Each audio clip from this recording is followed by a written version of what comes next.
Whoever scheduled the timing for tomorrow morning's events, I want to start off by saying completely sucks, and they are absolute dick. Wanted to get that part out of the way. Uh, Figured might as well do it early. But sprint racing returns to F1 this weekend in Baku, Azerbaijan. I'm excited about it. I don't know if any of you guys even heard that they, changed the format. And there's going to be, the extra sprint race tomorrow morning. But really excited new format that they passed on Wednesday. Put a thing up on Substack about it. If you want to read it, more detail there. But the new format, it looks more exciting, and I think it's overall a good value. The changes that they made to it over what it originally was, and there's some pros and cons, obviously. But I think that I say there's less chance of stupid happening and ruining someone's weekend like it would have done in the old format, had something stupid happen, and it's Baku. And in Baku, it's been known to have some moments. And so far, earlier today, we saw Pierre Gasly on fire. We saw Nick DeVries in a wall. Like there was already chaos, and that was just in one practice session of qualifying. And that was all of it. That was just ones I can remember off the top of my head. I'll discuss more of that later, but it really, I think the new format is something that is an improvement. There were things that sucked in the original one. Again, if you've never even seen it, check it out. It's pretty cool stuff. But I just didn't like how much it could hurt people. And I think this is more fair to everyone involved. And again, it's Baku and a lot of crazy stuff happens there. But the original format had the grid get set by a normal qualifying session, which they did today.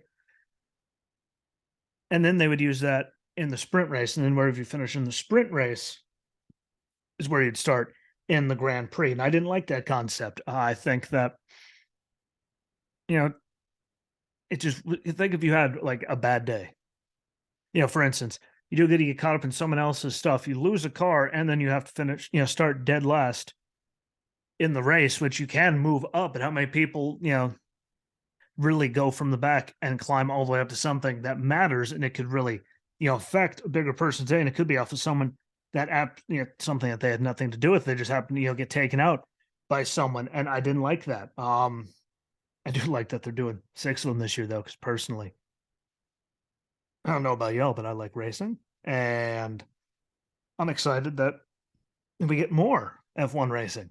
Granted, unless it's at Monaco, don't ever do any sprint race at Monaco because you can't pass, and it's a lot of follow the leader.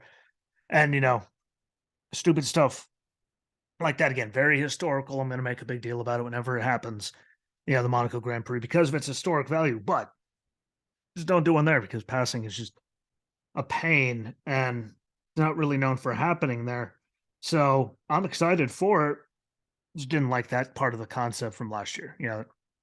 Or if you get, something dumb happens, then you're just stuck in the back no matter what, because some places it is very damn near impossible to pass. And I did like that, points would be awarded to first through eighth. Obviously, the winner getting 8 and then eighth place going down to 1. I thought that worked out really good. And I was glad to see that they kept that in the new format. They doubled the races from 3 to 6 last year. Brazil was good. I like Brazil. Romania, good. And then Austria. The Red Bull Ring. That was good to see. I enjoyed them. When you got to see them, that was pretty cool. So I think 6 is, better. Now on Grand Prix weekends with sprint races, they tweaked it again, like I said, to go Friday, which is, now it now has one practice session and the regular formatted Grand Prix qualifying, which is, now standalone all on its own. Where you qualify there is where you qualify for the Grand Prix. Because Saturday now has something they call a sprint shootout, which is basically a normal Grand Prix qualifying, session. 3 segments. First one, 12 minutes, slowest 5 are eliminated, and they're mandated to use the medium tire. Q2, down to 10 minutes, slowest 5 eliminated, must use medium tire again. And then in Q3, it's 8 minutes, and they must use the soft tire. And that's how the sprint race starts, off of a regular qualifying like that. And then you move on. So they're 2 separate things. It's not, no longer together in one. And then tomorrow in Baku, it'll be 17 laps, top 8, still get points. And then we go on to the Grand Prix on Sunday. So It's not just this goes into that, goes into that.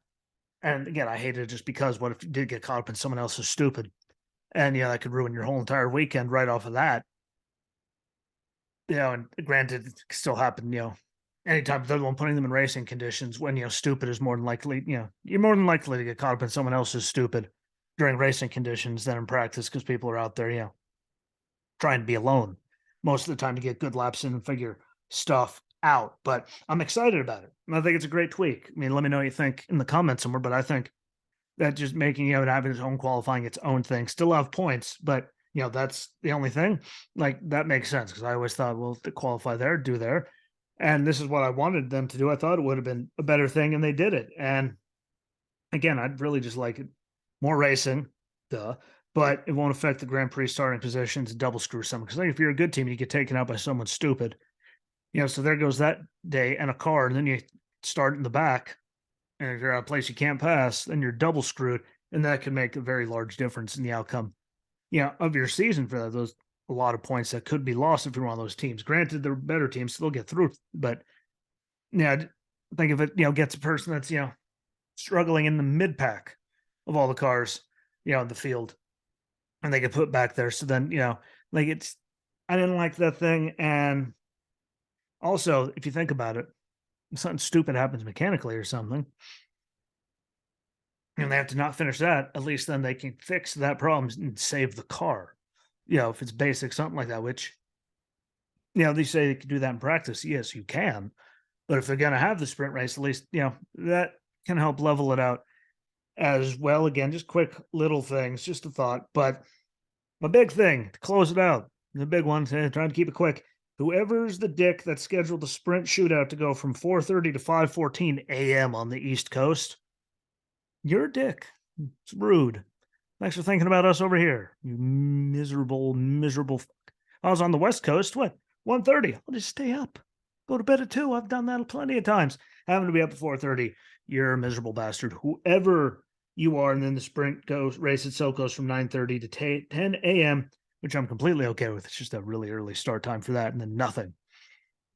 Some of us need medication to sleep. Which means once I'm up, I am not going back to bed. So thanks for the early start. But don't forget to check out the rest of the stuff: Apple, Spotify for podcasters, Amazon Music, iHeartRadio, Audible, YouTube, Rumble. It's all out there. Check out the Substack. Keep putting them on there. So check those out. Share the hell out of everything, whether it's a show, a Substack, a video, anything. Get on the socials, Racing Rosinski on Twitter and TikTok. Podcast name everywhere else. And peace.